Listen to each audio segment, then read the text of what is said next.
ಉತ್ತರ ಪ್ರದೇಶದಲ್ಲಿ ಬುಲ್ಡೋಸರ್ ಸಂಸ್ಕೃತಿ ಇದೆ ಅಂತ ಹೇಳ್ತಾ ಇದ್ರು. ಆ ಆರೋಪನ ಕಾಂಗ್ರೆಸ್ ಕೂಡ ಮಾಡ್ತಾ ಇತ್ತು. ಆದ್ರೆ ಇದೀಗ ಅದೇ ಆರೋಪ ಇಲ್ಲಿನ ಕಾಂಗ್ರೆಸ್ ಸರ್ಕಾರದ ವಿರುದ್ಧ ಕೇಳಿ ಬಂದಿದೆ. ಈ ಆರೋಪ ಮಾಡಿದ್ದು ಕೇರಳ ಮುಖ್ಯಮಂತ್ರಿ ಪಿಣರಾಯಿ ವಿಜಯನ್. ಯಾಕಂದ್ರೆ ಬೆಂಗಳೂರಿನ ಯಲಹಂಕದ ಕೋಗಿಲು ಲೇಔಟ್ ಬಳಿ ನಡೆದ ಮನೆಗಳ ತೆರವು ಪ್ರಕರಣಕ್ಕೆ ಸಂಬಂಧಪಟ್ಟ ಹಾಗೆ ಇದೀಗ ಇದು ರಾಜಕೀಯ ಸ್ವರೂಪವನ್ನ ಪಡೆದುಕೊಂಡಿದೆ. ಈ ಬೆನ್ನಲ್ಲೇ ಸಾಕಷ್ಟು ಪರ ವಿರೋಧ ಅಭಿಪ್ರಾಯಗಳು ವ್ಯಕ್ತವಾಗ್ತಿವೆ. ಇದು ವೋಟ್ ಬ್ಯಾಂಕ್ ರಾಜಕಾರಣ ಅನ್ನುವ ಮಾತುಗಳು ಕೂಡ ಕೇಳಿ ಬರ್ತಾ ಇದೆ. ಇದರ ಕಂಪ್ಲೀಟ್ ರಿಪೋರ್ಟ್ ಇಲ್ಲಿದೆ.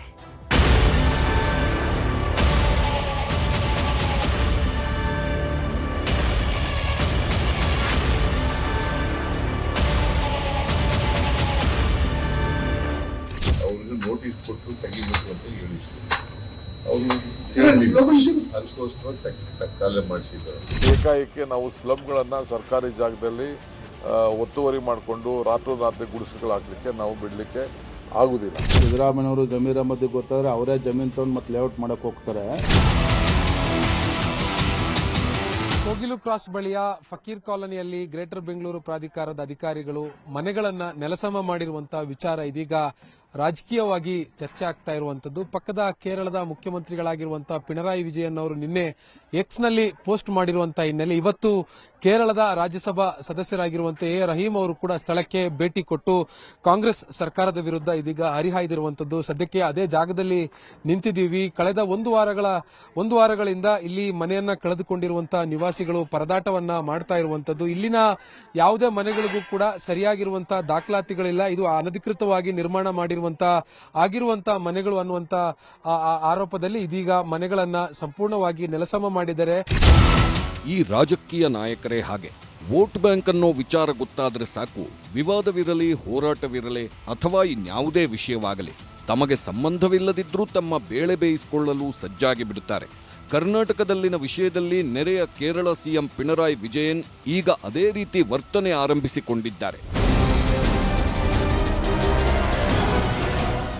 ಸಿಲಿಕಾನ್ ಸಿಟಿ ಬೆಂಗಳೂರಲ್ಲಿ ಅಕ್ರಮ ಶೂರರಿಗೆ ಜಿಬಿಎ ಬಿಸಿ ಮುಟ್ಟಿಸ್ತಿದೆ. ಕಂಡ ಖಾಲಿ ಜಾಗದಲ್ಲಿ ಮನೆ ಕಟ್ಟೋರಿಗೆ ಶಾಕ್ ಕೊಡುತ್ತಿದೆ. ಅಕ್ರಮವಾಗಿ ಒತ್ತುವರಿ ಮಾಡಿದ ಜಾಗಗಳನ್ನೆಲ್ಲ ತೆರವು ಮಾಡುತ್ತಿದೆ. ಕಳೆದ ವಾರ ಯಲಹಂಕದ ಕೋಗಿಲು ಕ್ರಾಸ್ನಲ್ಲಿ ಬುಲ್ಡೋಜರ್ ಘರ್ಜಿಸಿದ್ವು. ಫಕೀರ್ ಕಾಲೋನಿ, ವಸೀಂ ಲೇಔಟ್ನಲ್ಲಿರೋ 200ಕ್ಕೂ ಅಧಿಕ ಅಕ್ರಮ ಮನೆಗಳನ್ನು ನೆಲಸಮ ಮಾಡಿತ್ತು.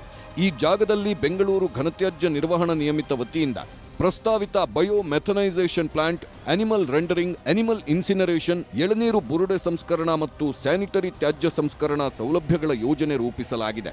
ಇಂಥ ಸ್ಥಳಕ್ಕೆ ಬಂದು ಅಕ್ರಮವಾಗಿ ಮನೆಗಳನ್ನು ಕಟ್ಟಿಕೊಂಡಿದ್ದವರ ಮೇಲೆ ಸರ್ಕಾರ ನಿರ್ದಾಕ್ಷಿಣ್ಯ ಕ್ರಮ ಕೈಗೊಂಡಿತ್ತು. ಆದ್ರೀಗ ಇದೇ ಕಾರ್ಯಾಚರಣೆ ಹೋರಾಟದ ಜೊತೆಗೆ ಈಗ ರಾಜಕೀಯ ಕಿಚ್ಚು ಹೊತ್ತಿಸಿದೆ. ಕರ್ನಾಟಕದಲ್ಲಿ ಉತ್ತರ ಪ್ರದೇಶದ ಬುಲ್ಡೋಜರ್ ನೀತಿ, ರಾಜ್ಯದ ಕಾರ್ಯವೈಖರಿಗೆ ಮೂಗು ತೂರಿಸಿದ ಕೇರಳ. ಯಾವಾಗ ಅಕ್ರಮವಾಗಿ ನಿರ್ಮಾಣವಾಗಿದ್ದ ಮುಸ್ಲಿಮರ ಮನೆಗಳು ನೆಲಸಮವಾದ್ವೋ ಈ ವಿಚಾರಕ್ಕೆ ಕೇರಳ ಸರ್ಕಾರ ಮೂಗು ತೂರಿಸಿದೆ. ಉತ್ತರ ಪ್ರದೇಶದಂತೆ ಕರ್ನಾಟಕ ಸರ್ಕಾರ ಬುಲ್ಡೋಸರ್ ನೀತಿ ಅನುಸರಿಸುತ್ತಿದೆ. ಇದು ದುಃಖಕರ ಸಂಗತಿ ಅಂತ ಕೇರಳ ಸಿಎಂ ಪಿಣರಾಯಿ ವಿಜಯನ್ ಎಕ್ಸ್ನಲ್ಲಿ ಟೀಕಿಸುತ್ತಾ ಮೊಸಳೆ ಕಣ್ಣೀರು ಹಾಕಿದ್ದಾರೆ. ಬೆಂಗಳೂರಿನ ಫಕೀರ್ ಕಾಲೋನಿ ಮತ್ತು ವಸೀಂ ಲೇಔಟ್ನಲ್ಲಿ ವರ್ಷಗಳಿಂದ ವಾಸಿಸುತ್ತಿದ್ದ ಮುಸ್ಲಿಂ ಕುಟುಂಬಗಳನ್ನು ಬೀದಿಗೆ ಹಾಕಿದೆ. ಬುಲ್ಡೋಜರ್ ರಾಜ್ ಕ್ರಮವನ್ನ ಕರ್ನಾಟಕ ಕಾಂಗ್ರೆಸ್ ಸರ್ಕಾರ ಅನುಸರಿಸುತ್ತಿದೆ. ದುಃಖಕರ ವಿಚಾರವೆಂದರೆ ಸಂಘ ಪರಿವಾರದ ಅಲ್ಪಸಂಖ್ಯಾತ ವಿರೋಧಿ ರಾಜಕೀಯವನ್ನ ಈಗ ಕರ್ನಾಟಕದ ಕಾಂಗ್ರೆಸ್ ಸರ್ಕಾರ ಮಾಡುತ್ತಿದೆ. ಭಯ ಮತ್ತು ಕ್ರೂರತೆಯ ಬಲದ ಮೂಲಕ ಆಡಳಿತ ನಡೆಸುವಾಗ ಸಾಂವಿಧಾನಿಕ ಮೌಲ್ಯಗಳು ಮತ್ತು ಮಾನವ ಘನತೆಯು ಮೊದಲ ಬಲಿಪಶುಗಳಾಗುತ್ತವೆ. ಈ ಮೋಸದ ಪ್ರವೃತ್ತಿಯನ್ನು ವಿರೋಧಿಸಲು ಮತ್ತು ಸೋಲಿಸಲು ಎಲ್ಲ ಜಾತ್ಯತೀತ ಮತ್ತು ಪ್ರಜಾಪ್ರಭುತ್ವ ಶಕ್ತಿಗಳು ಒಟ್ಟಾಗಿ ಒಟ್ಟುಗೂಡಬೇಕು. ಹೀಗಂತ ಪಿಣರಾಯಿ ವಿಜಯನ್ ಪುಂಖಾನುಪುಂಖವಾಗಿ ಎಕ್ಸ್ನಲ್ಲಿ ಪೋಸ್ಟ್ ಮಾಡಿದ್ರು. ಅಷ್ಟೇ ಅಲ್ಲ, ಈ ಬೆನ್ನಲ್ಲೇ ಕೇರಳದ ರಾಜ್ಯಸಭಾ ಸದಸ್ಯ ಎ ರಹೀಂ ಅವರನ್ನ ಬೆಂಗಳೂರಿನ ಕೋಗಿಲು ಪ್ರದೇಶಕ್ಕೂ ಕಳಿಸಿಕೊಟ್ಟಿದ್ದಾರೆ. ಸಂತ್ರಸ್ತರ ಜೊತೆಗೆ ಮಾತುಕತೆ ನಡೆಸಿರೋ ರಹೀಂ ಅಲ್ಲಿನ ಬಗ್ಗೆ ಮಾಹಿತಿ ಕಲೆ ಹಾಕಿದ್ದಾರೆ. ಈ ವೇಳೆ ಸ್ಥಳೀಯರು ರಹೀಂ ಬಳಿ ತಮ್ಮ ಅಳಲು ತೋಡಿಕೊಂಡಿದ್ದಾರೆ. ಬಳಿಕ ಮಾತನಾಡಿದ ರಹೀಂ ಇದು ಅಸಂವಿಧಾನಿಕ ಕ್ರಮ ಎಂದು ಆಕ್ರೋಶ ವ್ಯಕ್ತಪಡಿಸಿದ್ದಾರೆ. ಇದು ಬುಲ್ಡೋಜರ್ ರಾಜ್ ಬಿಜೆಪಿ ರಾಜ್ಯಗಳ ಮಾದರಿ. ಹಾಗಾದ್ರೆ ಬಿಜೆಪಿ ಮತ್ತು ಕಾಂಗ್ರೆಸ್ ಆಡಳಿತ ರಾಜ್ಯಗಳ ನಡುವಿನ ವ್ಯತ್ಯಾಸ ಏನು ಎಂದು ಪ್ರಶ್ನಿಸಿದ್ದಾರೆ. All are having with all documents. You can check. They have the entitled title of the land titles with them and the voter ID card with them, Aadhaar card with them, all are Indian citizens. So this is not illegal. There is no illegal encroachment. Then, if so, what about the rehabilitation package? This is a constitutional government. This is an elected government. This is a government for the people. So, what is the plan for the rehabilitation? What plan was executed before the eviction? ಇನ್ನು ತಮಗೆ ಸಂಬಂಧವೇ ಇಲ್ಲದ ವಿಚಾರಕ್ಕೆ ಕೇರಳ ಸರ್ಕಾರ entry ಕೊಟ್ಟಿರೋದಕ್ಕೆ ರಾಜ್ಯ ಸರ್ಕಾರ ತೀವ್ರ ಆಕ್ಷೇಪ ವ್ಯಕ್ತಪಡಿಸಿದೆ. ಪಿಣರಾಯಿ ಆರೋಪಕ್ಕೆ ರಾಜ್ಯ ಕಾಂಗ್ರೆಸ್ನ ನಾಯಕರು ಕಿಡಿಕಾರಿದ್ದಾರೆ. ಸಿಎಂ ಸಿದ್ದರಾಮಯ್ಯ, ಡಿಸಿಎಂ ಡಿಕೆ ಶಿವಕುಮಾರ್, ಸಚಿವ ಸಂತೋಷ್ ಲಾಡ್ ಸೇರಿದಂತೆ ಕಾಂಗ್ರೆಸ್ ನಾಯಕರು ಆಕ್ರೋಶ ಹೊರಹಾಕಿದ್ದಾರೆ.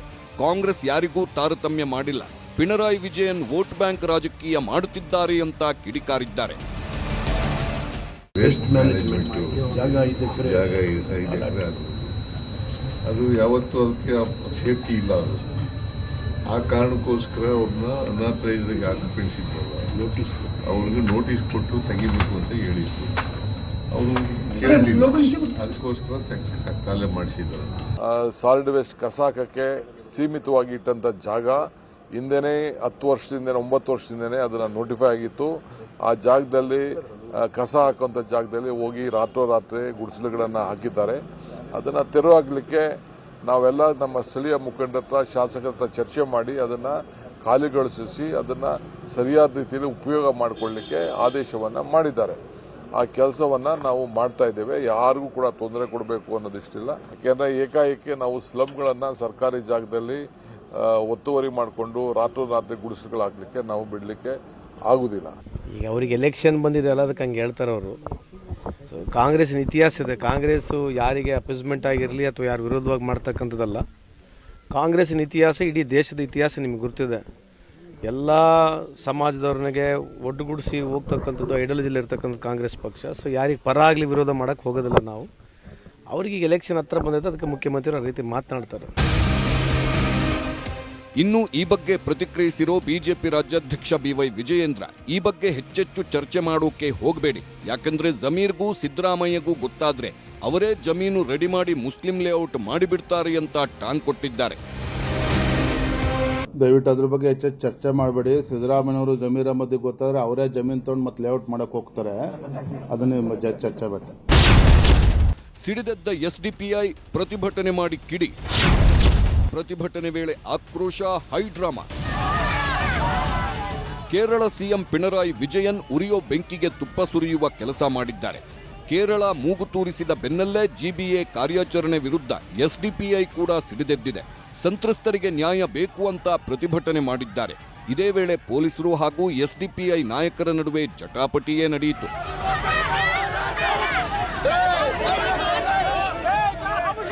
ಕಳೆದೊಂದು ವಾರದಿಂದ ಮನೆ ಕಳೆದುಕೊಂಡವರು ನೂರಾರು ಕುಟುಂಬಗಳು ಬೀದಿಯಲ್ಲೇ ಜೀವನ ನಡೆಸುತ್ತಿವೆ. ಆದರೆ ಈವರೆಗೂ ಯಾವುದೇ ಜನಪ್ರತಿನಿಧಿಗಳು ಭೇಟಿ ಕೊಟ್ಟಿಲ್ಲ, ಯೋಗಕ್ಷೇಮ ವಿಚಾರಿಸಿಲ್ಲ ಅಂತ ಅಸಮಾಧಾನ ಹೊರಹಾಕಿದ್ದಾರೆ. ಒಂದು ಕರೆಕ್ಟ್ 8 ದಿವಸ ಆಗಿದೆ ಹೊಡೆದಾಕಿ. ಇನ್ನವರೆಗೂ ಯಾರು ನಮ್ಮ ಕಾಂಗ್ರೆಸ್ ಸರ್ಕಾರ ಯಾರು ಒಬ್ಬನು ಬಂದು ಇಲ್ಲಿ ಮಾತಾಡಿಲ್ಲ. ಯಾರು ಬಂದಿಲ್ಲ ಸರ್. ಲೋಕಲ್ MLA ಬಂದಿಲ್ಲ, ಯಾರು ಬಂದಿಲ್ಲ ಸರ್. ಯಾರು ಬಂದು ನೀವು ಹಿಂಗಿದ್ದೀರಾ, ಏನು ವ್ಯವಸ್ಥೆ ಆಗಿದೆ, ಚಿಕ್ಕ ಚಿಕ್ಕ ಮಗು ಇದಾರಲ್ಲ, ಹೆಣ್ಮಗು ಇದಾರಲ್ಲ, ನೀವೇನು ಮಾಡಿದ್ದೀರಾ ಅಂತ ಅವ್ರು ಏನು ವ್ಯವಸ್ಥೆ ಒಂದು ಮಾಡಿಲ್ಲ. ಊಟನೂ ಒಂದು ನೀರು ಅಂದ್ರೂ ಏನು ಮಾಡಿಕೊಟ್ಟಿಲ್ಲ ಸರ್. ಒಟ್ಟಾರೆ ಕೋಗಿಲು ಕ್ರಾಸ್ ಬಳಿ ನಡೆದ ಡೆಮಾಲಿಷನ್ ಕೇರಳ ಸರ್ಕಾರದ ನಿದ್ದೆಗೆಡಿಸಿದಂತಿದೆ. ಕಾಂಗ್ರೆಸ್ ಹಾಗೂ ಕಮ್ಯುನಿಸ್ಟ್ ನಾಯಕರ ನಡುವಿನ ವಾಕ್ಸಮರಕ್ಕೆ ನಾಂದಿ ಹಾಡಿದೆ. ಕೇರಳದಲ್ಲೇ ಸಮಸ್ಯೆಗಳು ಹಾಸಿ ಹೊದ್ಕೊಂಡು ಮಲಗಿರುವಾಗ ಕರ್ನಾಟಕದಲ್ಲಿನ ಸಮಸ್ಯೆಗಳ ಬಗ್ಗೆ ಪಿಣರಾಯಿ ತಲೆ ಕೆಡಿಸಿಕೊಂಡಿದ್ದಾರೆ. ಇದು ಮುಂದೆ ಯಾವ ಸ್ವರೂಪಕ್ಕೆ ತಿರುಗುತ್ತೋ ಕಾದು ನೋಡಬೇಕು.